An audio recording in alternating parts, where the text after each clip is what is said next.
শীতের মরশুম তো চলে এসেছে বন্ধুরা, তো আমি একটা চালের পিঠে করে দেখাচ্ছি, শুকচুলি পিঠে বা সরু চাকুলি পিঠে।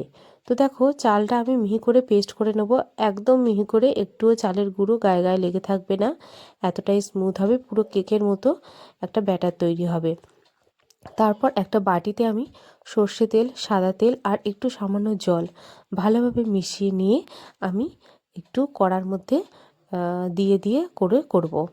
তো আমি আমাদের কলা গাছ আছে, কলা গাছে একটা ডান্ডি নিয়ে এসেছিলাম, সেই কলা গাছের ডান্ডি নিয়ে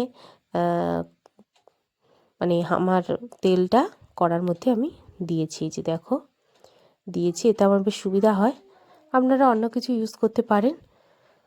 তো দেখো, পিঠেটা আমার একটা দেখিয়েছি, উঠেছে, একবার দিয়ে দেখলাম তো ভালোভাবে ব্যাটারটা উঠিয়েছে। তো তোমাদের কাছে আমি আবার দেখাচ্ছি। এক হাতে আমি ব্যাটারটা নিয়ে এরকমভাবে ঘোরাবো।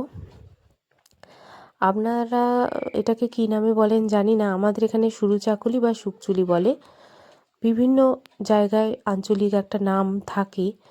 তো আপনাদের কি বলে আপনারা কমেন্ট করে জানাবেন, এই পিঠেটার নাম কি হয়। তো দেখো, এতটা সুন্দর হয়, বিশেষ করে এত সাদা সাদা হয়, খুবই ভালো লাগে। আমি হটপটের মধ্যে রেখে দিচ্ছি, বেশ ভালো, বেশ গরম থাকবে। দেখো, আমার এতগুলো হয়ে গেছে অলরেডি। দেখো, সবগুলো দেখাতে পারিনি আমি, একটু সময়ের অভাবে আমি দেখাতে পারিনি।